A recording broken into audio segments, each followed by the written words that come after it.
Assalamualaikum warahmatullahi wabarakatuh. Bismillahirrahmanirrahim. Alhamdulillahi rabbil alamin. Wassalatu wassalamu ala ashrafil anbiya'i wal mursalin. Wa ala alihi wa sahbihi ajma'in. Amma ba'du. Saudara, Alhamdulillah dapat kita bertemu pada kesempatan pagi ini. Sekali lagi menerusi segmen Motivasi Pagi. Bersiaran pastinya di IKIM FM, mendidik, menghibur jiwa. Apa khabar saudara? Saya percaya ramai di kalangan saudara sedang berada dalam perjalanan menuju ke tempat kerja. Ada juga yang baru lepas menghantar anak ke sekolah ataupun menghantar anak ke pusat jagaan. Dan saya percaya juga ada di kalangan saudara sekarang ini sedang berada pada mood yang paling teruk. Barangkali hari ini bermula malam tadi ada yang ditimpa malang menimpa, bertimpa-timpa. Kata orang tua umpama sudah jatuh ditimpa tangga. Hari ini saya ingin bercerita tentang satu kisah yang mudah-mudahan bagi orang yang sedang ditimpa malang, kalau mendengar kisah ini, insya-Allah akan bangkit daripada kesedihan itu. Saudara, Alkisah, ada seorang lelaki, dia keluar daripada pekarangan rumahnya. Berjalan tak tentu arah dengan rasa yang sangat putus asa. Dia sebenarnya sudah lama menganggur. Duit tak ada, sedangkan keluarga perlu diberikan makan. Kedudukan kewangannya itu sangat teruk sekali. Jiran-jiran dia ramai yang lebih hebat daripada dia, ada barang mewah macam-macam. Tetapi dia masih lagi bergelut untuk nak menyelesaikan hutang, untuk memberi nafkah kepada anak dan isteri. Bayangkan, anak-anaknya sudah lama tidak dibelikan pakaian. Isterinya pula sering marah-marah kerana tak dapat nak membeli barang-barang rumah tangga yang selayaknya bagi seorang wanita. Jadi lelaki ini sudah tidak tahan dengan keadaan tersebut dan dia tidak yakin hidupnya akan jadi lebih bagus daripada itu. Lalu dia fikir, tak boleh tidak, aku mesti keluar untuk mencari pekerjaan lain. Ketika dia sedang menyusuri sebuah jalan yang agak lengang, tiba-tiba kakinya tersepak sesuatu. Ketika itu dia pun kata, apa benda yang disepaknya ini? Bila dia bongkok dan mengambilnya, katanya, ini sekeping shilling yang agak buruk.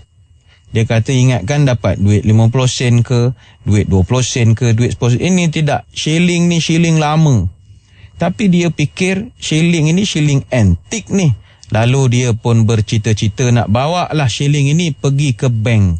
Kod-kod bank ni boleh cagarkan dengan duit. Lalu bila dia sampai ke bank, kaki tangan di bank itu mengatakan, Pakcik, shilling ini Pakcik kalau bawa ke kedai pengumpul barang antik, barangkali ada harga. Kami di bank tak boleh buat urusan begitu. Lalu lelaki ini pun mengikuti anjuran orang bank tersebut. Dia bawa shillingnya kepada pengumpul barang antik. Rezekinya barangkali tauke kedai antik itu telah menilai shilling lelaki ini tadi dengan harga RM30. Alhamdulillah. Dia pun fikir, dapat RM30, rezeki terpijak. Ini kata rezeki terpijak. Jadi ketika dia melalui sebuah kedai kayu papan, balik daripada kedai antik tadi, dia lalu di sebuah kedai kayu yang menjual papan lapis macam-macam. Ketika itu dilihatnya ada beberapa keping kayu yang sedang dilelong oleh kedai kayu tersebut.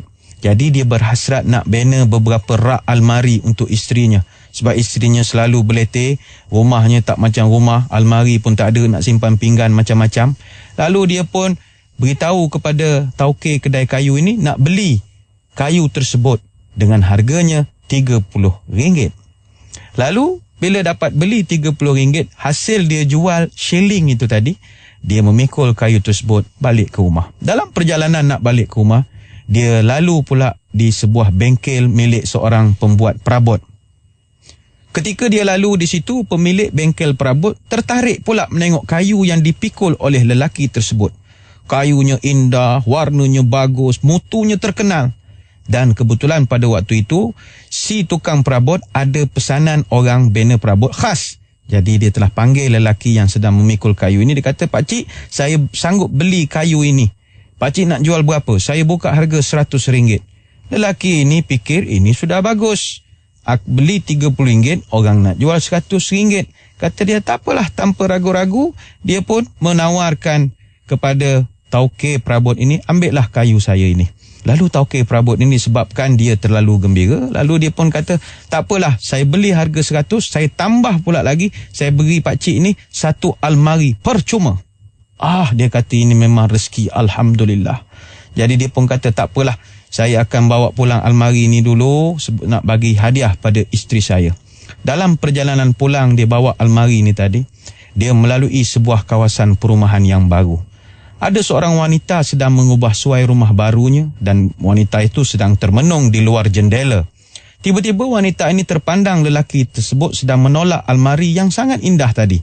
Jadi wanita ini terpikat dan menawarkan pula pakcik ini tadi dengan harga RM200 almari yang sebenarnya percuma diperolehi daripada kedai perabot. Ketika lelaki ini nampak ragu-ragu, wanita ini naikkan pula harga menjadi RM250. Naik lagi. Lelaki itu pun setuju. Kemudian dia pun ambil RM250, dia pun balik ke rumah. Dalam perjalanan, dia ditahan oleh seorang lelaki. Rupanya lelaki ini perompak. Keluar dari semak, dia letakkan pisau di leher, merampas wang RM250 tadi. Lelaki ni pun habis pula dah RM250. Dia balik saja ke rumah. Isteri dia tanya, awak ni mana perginya? Apa cerita ini? Apa yang berlaku kepada awak?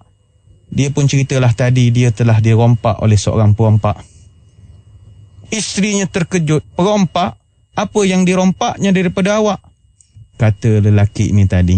Dia kata, tak ada apa-apa. Perompak itu hanya merompak sekeping shilling buruk yang aku temui pagi tadi. Saudara, apa pelajaran yang kita boleh ambil daripada kisah yang panjang lebar ini? Pelajaran ialah, kita jangan putus asa dengan malang yang menimpa kepada diri kita. Tatkala kita sedar bahawa sebenarnya kita sebagai manusia tidak pernah memiliki apapun. Justru kenapa kita harus tenggelam dalam kesedihan yang terlalu melampau-lampau. Kisah tadi satu anekdot bahawa daripada tiada apa-apa mendapat sesuatu dan sesuatu itu ditarik balik dan dia menjadi kembali tidak ada apa-apa. Maka saudara, kalau kita merasa diri kita malang, jangan tenggelam di dalam kesedihan itu. Saya tertarik dengan kisah Samir Gehlaut, seorang pengasas India Bulls Financial Services, sebuah syarikat broker pasaran modal pertama di India yang menjalankan transaksi menerusi internet. Dulu beliau sangat susah. Kedainya hanya terletak di sebuah gerai kecil dekat dengan terminal bas House Khas di New Delhi. Peralatan pejabatnya hanya ada 2 buah komputer, tetapi dia tidak pernah mengeluh.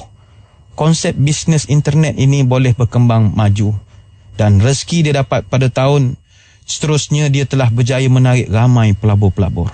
Ketika itu perniagaannya maju. Tapi pada tahun 2009, majalah Forbes mencatatkan beliau telah rugi hampir $1 juta. Hal ini menyebabkan nama Samir Gehlaut hilang daripada senarai daftar orang kaya di India pada tahun 2010. Dia hampir tersungkur. Tapi dia bangkit semula daripada tersungkur. Kini Samir telah kembali masuk ke jajaran anak muda terkaya di India dengan kekayaan $1.2 bilion. Saudara, kita sebenarnya tidak pernah kehilangan apa-apa pun kerana memang pada asalnya kita tak pernah memiliki apa-apa pun. Semuanya dikurniakan oleh Yang Maha Berkuasa. Sebagaimana doa diungkapkan oleh Nabi Ayub AS tatkala diuji oleh Allah dengan penyakit pelbagai. Kata dia, Alhamdulillahillazi a'tani wa akhaza minni. Segala puji bagi Allah yang pernah memberikanku sesuatu dan dia jugalah yang menarik sesuatu daripadaku. Maka kepada yang sedang bersedih, jangan sedih-sedih, jangan hanyut dengan kesedihan itu. Kalau kita terlalu hanyut dengan kesedihan, kita khawatir kita akan menjadi orang yang mengambil tindakan yang bukan-bukan. Bunuh diri, memukul anak, mengamuk tak tentu pasal. Marilah kita kembali ke pangkal jalan. Mudah-mudahan kisah segala-galanya bukan milik kita ini memberi manfaat kepada kita bersama. Terima kasih atas perhatian.